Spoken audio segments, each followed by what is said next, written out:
এমপিরা সব কোথায় গেল, মন্ত্রীরা সব কোথায় গেল, কোথায় কাদের কাকা? তাদের সারা দেশটা এখন লাগে ফাঁকা ফাঁকা। পালাবো না, পালাবো না, প্রয়োজন হলে ফখরুলের বাসায় গিয়ে উঠবো। ঠাকুরগাঁওয়ে বাসা আছে না, জায়গা দেবে। দেখেন এইবার আপনারা বোঝেন কেন বললাম এই কথা। পালাবে না, পালাবে না, চাই না তবু দেখা, তাদের সারা দেশটা এখন লাগে ফাঁকা ফাঁকা। ও আমার ভাইয়েরা, আল্লাহ বলছে ইয়া আইয়ুহাল্লাযীনা আমানু লিমা তাকুলুনা মা লা তাফআলুন। ও ঈমানদাররা, আল্লাহর ওলিরা, পীর সাহেবরা, শোনো, এমন কোন কথা বলো না যা তোমরা কাজে পরিণত করো না। কাবুরা মাকতান ইনদাল্লাহি আন তাকুলু মা লা তাফআলুন। আল্লাহর কাছে এটা অত্যন্ত অপছন্দের, অতিশয় অপছন্দের, ঘৃণার, ক্রোধের যে তোমরা যা বলো তা কাজে পরিণত করো না। দেখেন আমাদের নেতা বলল পালাবো না, তুমি বললে পালাবা না, ঠাকুরগাঁওয়ে যাবো। আমি সেখানে যাই খোঁজ নিছি, যাইনি, আমি নিজে গেছি, সত্যি স্ট্যাটাস দিয়ে আছে ফেসবুকে, দেখে নেব। এখানে গেলেন না, আবার বললেন পালাবেন না। এবার দেখেন পরহেজগার, 80 রাকাত 90 রাকাত তাহাজ্জুদ না পড়ে আমার স্বামী ওসমান হাফিজাহুল্লাহ, উনি তো ঘুমাতে যান না। এই আল্লাহর ওলি, সে বলল খেলা হবে, খেলা হবে, আসো খেলবো। যেই ছাত্ররা খেলার জন্য দাঁড়াইলো সেই তো আল্লাহর ওলি নেই। তাহলে আল্লাহ বলছে কাবুরা মাকতান ইনদাল্লাহি আন তাকুলু মা লা তাফআলুন। ওগো স্বামী ওসমান, এমন কথা কেন বলো? এই কথা তো আল্লাহর কাছে অত্যন্ত অপছন্দের, অত্যন্ত ঘৃণার, যে তোমরা মুখে যা বলো কাজে তা করো না। অথচ দেখেন অপর দিকে যারা বলেছে এই মাটি আমাদের সম্পদ, এটা তিতুমিরের মাটি, এটা শাহজালালের পুণ্যভূমি, এই জমিনে রক্ত ঝরেছে, আমার শহীদদের রক্ত লেগে আছে, 71-এর রক্ত দিয়েছি এই জমিনে। আল্লাহর ওলিরা ঘুমারো, এই জমিনকে অতন্ত্র প্রহারার, অতন্ত্র প্রহরীর মতো পাহারা দেব। 1 ইঞ্চি মাটি, আমার বাংলার মাটি, কোনো দাদার হাতে ছেড়ে দেব না। বলেন দেখি, ফাঁসির কাস্টে ঝুলাইছে, তাও কি পালাইছে কেউ? কথা কয় না পালাইছে কেউ? বরং মৃত্যুটাকে বরণ করেছে, হামলা হয়েছে, মামলা হয়েছে, এই দেশ ছাড়ে নাই, মাটি ছাড়ে নাই, এলাকা ছাড়ে নাই। বছরের পর বছর জেল জুলুম নির্যাতন সহ্য করেছে। কোরআনের পাখি দেলোয়ার হুসাইন সাইদি, দলমত নির্বিশেষে সবার প্রিয় মানুষ, এই প্রিয় মানুষটা কোরআনের পক্ষে কথা বলেছেন। আওয়ামী লীগেরাও তার ওয়াজ শোনেন, বিএনপি, জামাত, জাসদ, বাসদ, হেফাজত, সবাই তার ওয়াজ শোনে না, শোনে না। পালিয়েছেন কখনো? পালান তো নাই, বরং আল্লাহর নবীকে যেমন প্রস্তাব দেওয়া হয়েছিল, বিশ্ব নবীকে বলল, কাফেরেরা বলল দেখো সে কি চায়, এই মক্কায় তো সব আছে, আমরা তার সব দেব, কি কি দেবে? আবু তালিবকে ডেকে বলল মুহাম্মদকে থামাও। কি থামাবো, কিভাবে থামাবো? বলল প্রস্তাব নিয়ে যাও 3টা। কয়টা? 3টা। 1 নম্বর, যদি সে ক্ষমতা চায় মক্কার প্রেসিডেন্ট বানাবো, যদি সে অর্থ চায় সবচেয়ে ধনী বানাবো, যদি সে নারী চায় তাইলে সবচেয়ে সুন্দরী নারীর সাথে বিয়ে করাবো, আর যদি বলে না 3টাই লাগবে একসাথে দিয়ে দেব, এর বিনিময়ে কালেমার দাওয়াত দেওয়া ছেড়ে দিতে হবে। আল্লাহর নবী সাল্লাল্লাহু আলাইহি সাল্লাম বললেন যে এই জন্যই আমি বসে আছি। কথা কয় না? কয় ঠিক? আল্লাহর নবী এই জন্যই বসেছিল। নাউজুবিল্লাহ, বলেন নাউজুবিল্লাহ। এই যে ওয়াজ আমার শ্রোতাকে, আমি মাঝে মাঝে পরীক্ষা নিই, যে যারা শ্রোতা এরা দেখি কিরাম ওয়াজ শুনে, আবেগ মানে কি, মানে ওয়াজের পরীক্ষা যে একটু করবো, আপনাদের করবো, রাজি? দেখা যাক, জীবনে তো কবে পরীক্ষা দিয়েছেন? 5, 4-এ পড়ি, আমিও অনেক আগে দিয়েছি ছোটবেলায়, তো একটা পরীক্ষা হয়ে যাক, রাজি? আল্লাহ রাব্বুল আলামিন হঠাৎ করে মুনকার নাকিরকে খুঁজে পাচ্ছে না। আরে বাবা কি বিপদ, কত মানুষ মারা গেছে, কবরে যে সওয়াল করতে হবে, আর সেই সওয়ালের জবাব দেবে মানুষেরা। মান রব্বুকা ওয়া মান দিনুকা ওয়া মান নাবিয়ুকা, তোমার রবকে, তোমার দিন কি, তোমার নবীকে। কিন্তু মুনকার নাকির তো হারাই গেছে, খুঁজে পাচ্ছে না। আল্লাহ রাব্বুল আলামিন ফেরেশতা একদল তদন্ত কমিটি বানাইলো, বলল 3 সদস্য বিশিষ্ট তদন্ত কমিটি, তোমরা তাড়াতাড়ি চলে যাও, খোঁজো খোঁজো খোঁজো, খুঁজে দেখো এক্ষুনি এত লাশ ঢিবে পড়ে গেছে, ও কখন কি হবে আনে। ওরে বাবা, এই পৃথিবীতে খুঁজে পাই না। হঠাৎ করে দেখে বাগদাদে আব্দুল কাদের জিলানির কবরে মুনকার নাকিরের হাত পিছনে নিয়ে পিঠ মোড়া দিয়ে বাইন্ধে রেখেছে। আল্লাহর কাছে যেয়ে বলল, আল্লাহ মুনকার নাকিরের খুঁজে পাবো কি করে? আল্লাহ, ওই যে বাগদাদে দেখলাম তোমার এক বান্দার কবরে পিঠ মুড়া দিয়ে বাইন্ধে থুয়ে দিয়েছে। আল্লাহ বলছে যা ওই বান্দার কাছে জিজ্ঞাসা করো তার দাবিটা কি জন্য বাইন্ধেছে, কি করলি ছাড়বে, তাড়াতাড়ি করে ছেড়ে দিতে বলো। এসে জিজ্ঞেস করছে আল্লাহর বান্দা তুমি কে? আমি আব্দুল কাদের জিলানী। কেন বেঁধে রেখেছ? এই দুইজন আমাদের দুইজন মুনকার নাকির ফেরেশতা, সারা দুনিয়ায় কত লাশ দেরি পড়ে গেছে, কখন প্রশ্ন করবে। আল্লাহ বলল ছেড়ে দিতি, কয় না ছাড়া হবে না, ছাড়া হবে না। অপরাধ কি তাদের? অপরাধ হলো আমার কবরে ঢুকেছে কিন্তু সালাম দিয়ে প্রবেশ করে নাই, এই জন্যে বেঁধে রেখেছি। এখন কি করতে হবে? এখন কি করতে হবে? আল্লাহর কাছে যেয়ে বলো এই অপরাধে বেঁধে রেখেছি।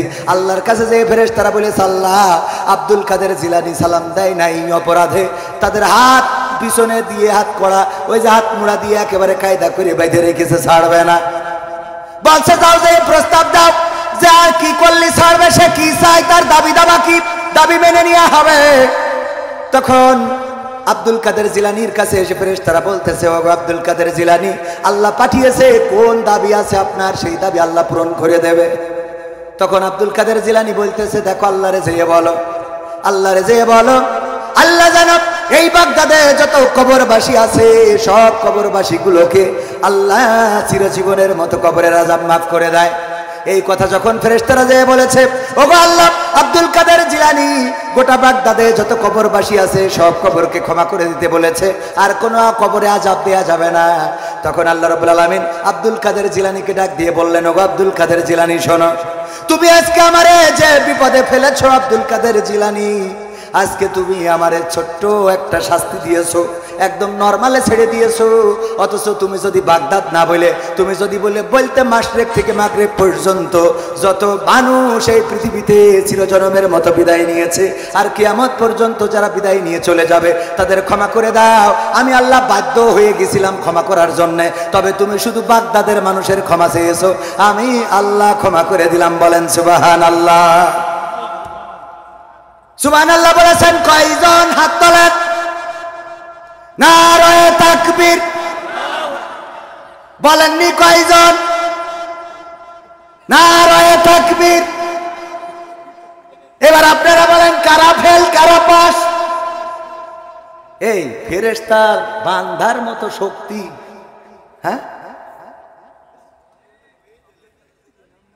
পরীক্ষা বইয়ে পেয়ে নিলাম তাও ফেল, হ্যাঁ? আল্লাহরে বিপদে ফেলার মতো শক্তি কারো আছে? নাউজুবিল্লাহ বলবেন না? বলেন নাউজুবিল্লাহ। মানে সুর দিয়ে বললে ওরে বাবা সুবহানাল্লাহ পড়ার জন্য মন ডাকু পাকু করে, ঠিক না ভাই? ঠিক। ও আল্লাহ হুজুর কত সুন্দর করে রে, এই ওয়াজ শুনে সুবহানাল্লাহ পড়লেন। ভাইরা আমার, আকলটারে কাজে লাগাতে হবে, বিবেকটারে কাজে লাগাতে হবে। আল্লাহর নবীর স্ত্রী বিবি খাদিজা রাদিয়াল্লাহু তাআলা আনহা ইন্তেকালের সময় বললেন ওগো নবী গো আপনার কাছে তিনটা আবদার রাখবেন কিনা? বলেন। আল্লাহর নবী ডানে তাকায় বামে তাকায় আকাশের দিকে তাকায়। যখন আল্লাহর নবী সিগন্যাল পাইলেন যে ঠিক আছে, খাদিজা যে অনুরোধ করে অনুরোধটা রাখার জন্য জবানটা দাও। আল্লাহর নবী বললেন ওগো খাদিজা বলো দেখি তোমার কি চাওয়া? বিবি খাদিজা রাদিয়াল্লাহু তাআলা আনহা বললেন ওগো নবী গো আমার চাওয়া হলো আমার মৃত্যুর পরে আপনি আমার কাফনের কাপড় আপনার জামা দিয়ে আপনার কাপড় দিয়ে জড়িয়ে দিবেন। 2 নম্বর দাবি হলো গো নবী আপনার আলগা দিয়ে আমার ওই কবরে একটু গড়াগড়ি দিবেন। 3 নম্বর দাবি হলো নবী গো আমার বড্ড ভয় হয় মুনকার নাকির যখন এসে প্রশ্ন করবে মান রব্বুকা মান দীনুকা মান নাবিয়ুকা, তোমার রব কে, তোমার দিন কি, তোমার নবী কে ছিল, আমি জানি না ওই কবরে প্রশ্নের উত্তর ঠিক মতো দিতে পারবো কিনা, আমি ভয় পেয়ে হয়তো প্রশ্নের উত্তর ভুলে যেতে পারি। ওগো আল্লাহর নবী আপনার কাছে দাবি হলো আপনি আমার কবরের কাছে দাঁড়াবেন, আর যখন মুনকার নাকির সওয়াল করার জন্য আসবে আপনি আমার পক্ষ থেকে জবাবটা দিয়ে দিবেন, এইটাই আপনার কাছে আবদার। আল্লাহর নবী বললেন কেন এমন আবদার করলে ওগো খাদিজা? খাদিজা রাদিয়াল্লাহু তাআলা আনহা বললেন ওগো নবী গো আমার আবদারটা এই জন্য আমি বড্ড ভয় পাই কবরের আযাবের, না জানি কবর আমার সাথে কিরূপ আচরণ করেন। আপনার গায়ের জামা যদি আমার কাফনের কাপড় হয় তাইলে আমি বিশ্বাস করি হয়তো কবর আমার সাথে বেয়াদবি করবে না। যদি আপনি আমার কবরে একটু গড়াগড়ি দেন, বিশ্ব নবীর দেহ মোবারক ওই কবরের মধ্যে পড়েছিল, ওই কবর হয়তো বেয়াদবি করবে না। আর আপনি যদি মুনকার নাকিরের প্রশ্নের জবাবটা দিয়ে দেন ওগো নবী, তাইলে আমার আর কোনো ভয় থাকলো না। আপনি বলেছেন কবরটা হলো প্রথম গেট, এই গেটে যে পার পেয়ে যায় সে বাকি গেটগুলোই পার পেয়ে যাবে, কিন্তু এই গেটে যদি কেউ আটকা পড়ে যায় তার বিপদের শেষ নাই। ওগো নবী, আমি ওই গেটটাকে ভয় পাই, ওই গেটটাকে ভয় পাই। ওসমান রাদিয়াল্লাহু তাআলা আনহু যখন জান্নাতুল বাকিতে যেতেন, কবরের কাছে দাঁড়াতেন আর চোখের পানি ছেড়ে দিতেন। আল্লাহর নবীর সাহাবীরা প্রশ্ন করলেন, ওগো ওসমান, কোন জায়গায় তোমার এত চোখের পানি ছাড়তে দেখি না, অথচ যখন জান্নাতুল বাকিতে কবরের কাছে আসো তখন তোমার চোখ থেকে পানিগুলো ঝরতে থাকে, দাড়ি ভিজে ভিজে টপ টপ করে পড়তে থাকে, কারণটা কি? ওসমান রাদিয়াল্লাহু তাআলা আনহু বললেন, তোমরা কি বিশ্ব নবীর মুখে শোনো না, এই কবর হলো প্রথম গেট, এই গেট থেকে যে পার পাবে সে সব জায়গায় পার পাবে, আর এই গেটে যদি কেউ আটকা পড়ে যায় তাইলে তার পার পাওয়ার স্বপ্নটা চূর্ণ বিচূর্ণ হয়ে যাবে। এই জন্য কবরের কাছে যখন আসি তখন নিজের চিন্তা হয়, আহারে এই কবরে আমি পার পাবো নাকি পাবো না। ওগো আমার ভাইরা, আল্লাহর নবীর সাহাবী, আল্লাহর নবীর সাহাবী ওসমান গনি, আল্লাহর নবীর জামাতা, দুই মেয়েকে জিন্নুরাইন, দুই মেয়েকে পেয়েছেন। দুই মেয়ের আল্লাহ রাব্বুল আলামিনের দুই মেয়েকে বিবাহ করার সুযোগ পেয়েছিলেন ওসমান রাদিয়াল্লাহু তাআলা আনহু। সেই সাহাবীও কান্নাকাটি করে, খাদিজা রাদিয়াল্লাহু তাআলা আনহা এমন একজন ব্যক্তি, একদিন আল্লাহর নবী এবং জিবরাইল আলাইহিস সালাম বসে আছেন। হঠাৎ করে জিবরিল বললেন, ওগো নবী, আমার যাওয়ার সময় হয়ে গেছে। কেন চলে যাবেন? আমি দেখতে পাচ্ছি বিবি খাদিজা আপনার জন্য খাবার নিয়ে আসছে। ওগো নবী, আমি এখন চলে যাব, তবে যাওয়ার আগে বলে দিতে চাই, ওগো নবী, বিবি খাদিজা আসার পরে দুইটা সুসংবাদ দেবেন। একটা হলো বলবেন, আমি জিবরাইল আলাইহিস সালাম, আমি বিবি খাদিজাকে সালাম জানিয়েছি এবং আল্লাহ রাব্বুল আলামিন স্বয়ং বিবি খাদিজাকে সালাম বলেছেন। বলেন সুবহানাল্লাহ। আল্লাহর নবীর কাছে যখন বিবি খাদিজা আসলেন, আল্লাহর নবী বললেন, ওগো খাদিজা, তোমার জন্য আজকে দুইটা সুসংবাদ। একটা হলো ফেরেশতা জিবরাইল তোমাকে সালাম বলেছে, আর একটা হলো স্বয়ং আল্লাহ রাব্বুল আলামিন তোমাকে সালাম দিয়েছেন। আল্লাহর নবীর স্ত্রী খাদিজা রাদিয়াল্লাহু তাআলা আনহা বললেন, ওগো নবী, ফেরেশতা জিবরাইলের সালামের জবাব তো আমি দিতে পারি, এই সালামের জবাবটা আমি দিলাম, কিন্তু আল্লাহর নবী, আল্লাহ রাব্বুল আলামিনের সালামের জবাবটা কেমন করে দিতে হয় এটা জানি না, এই সালামের জবাবটা আপনি আমার পক্ষ থেকে দিয়ে দেন। এমন একজন রমণী, সে মৃত্যুর সময় চিন্তা করছে, হারা যদি মারা যায় কবর আমার সাথে কেমন আচরণ করবে। এই ভয়ে আল্লাহ রাসূলকে বললেন, আল্লাহ রাসূল, আপনি দাঁড়িয়ে আমার ফেরেশতার জবাবটা দিয়ে দেবেন। আল্লাহ রাসূল ইন্তেকালের পরে দাফন কাফন শেষ করার পরে দাঁড়িয়ে রইলেন। সবাই চলে গেল, আল্লাহ রাসূল দাঁড়ানো, কারো সাহস নেই ডাকাত। হাসান হুসাইন, আল্লাহর নবীর ফাতেমা, কন্যা ফাতেমা কান্নাকাটি করে। সম্ভবত তখন হাসান হুসাইন হয় নাই, আমার জানা নাই। আমি হাসান হুসাইন বলতে গেছি, এটা আসলে ফাতেমা রাদিয়াল্লাহু তাআলা আনহার নাম বলতে যে ওই নাম চলে এসেছে। নবীর কন্যারা কান্নাকাটি করে। ফেরেশতা জিবরাইল এসে বললেন, আল্লাহর নবী, আপনি তাড়াতাড়ি করে বাড়িতে যান, আপনারা হালবর্গকে সান্ত্বনা দেন। বিবি খাদিজাকে হারিয়ে কান্নাকাটি করে তার সন্তানেরা, যে তাকে সান্ত্বনা দেন। আল্লাহ নবী বললেন, ওগো জিবরাইল, তুমি তো এসেছো, এখনো তো মুনকার নাকির আসে নাই, আমার পরে ওসিয়াত। খাদিজা বলেছে, মুনকার নাকির আসলে আমি যেন তার প্রশ্নের জবাব দিয়ে দেই, এখনো পর্যন্ত আসলো না, আমি দাঁড়িয়ে আছি। ফেরেশতা জিবরাইল বললেন, ওগো নবী, আপনি বাড়িতে যান। যে খাদিজা কবরের মুনকার নাকিরের প্রশ্নের জবাবের এত ভয় পেয়েছি, আল্লাহ রাব্বুল আলামিন আরশে আজিম থেকে ওই খাদিজার হয়ে সকল প্রশ্নের জবাবটা করে দিয়েছেন। বলেন সুবহানাল্লাহ। আল্লাহর নবীর এমন এমন সাহাবীরা কবরকে ভয় পেত। আর আব্দুল কাদের জিলানী রাহিমাহুল্লাহ, তিনি একজন আল্লাহর ওলি, এটা ঠিক আছে, কিন্তু তার কবরে সালাম দেয় নাই বলে হাত পুরা দিয়ে বেঁধে রেখেছে। কেন? দাফন কাফন করার সময় কি দড়ি দিছিল সাথে? এইটুকু তো চিন্তা করা লাগে, কথা কয় না। যাই হোক, ফেল করাতে কোনো অসুবিধা নেই। আমাদের দোষটা কি? সুর দিয়ে আমিও ফেল করেছিলাম। এই যেদিন আমার অ্যাডভোকেট এনামুল হক মুহতারাম চাচা যান, উনি আমার মাদ্রাসায় পাল্লা মোকামতলায়, তখন আমরা ছোট, উনি বললেন আমি একটা পরীক্ষা নেব। তো উনি একটা পরীক্ষা নিয়েছিলেন, অবশ্য ওয়াজটা করেছিলেন অন্য ভিন্ন আর একটা ঘটনা বলেছিলেন। সেই ঘটনায় যে দম করে জন্ম জীবন দিয়ে দিল, দম করলো, একজন কান্নাকাটি করতেছে লাশ নিয়ে, যে আমার সন্তান মারা গেছে, স্বামী মারা গেছে। এই একটা পুতা ছেলে, আমাদের যশোরের ভাষায়, অন্য দেশের ভাষায় নাতি বলে, যে আমার নাতিটা বেঁচে ছিল, তাও আল্লাহ নিয়ে গেল। তখন পীর সাহেব একটু দম করলেন, তারপরে ফু দিলেন, তো দাঁড়িয়ে গেল। বলেন সুবহানাল্লাহ।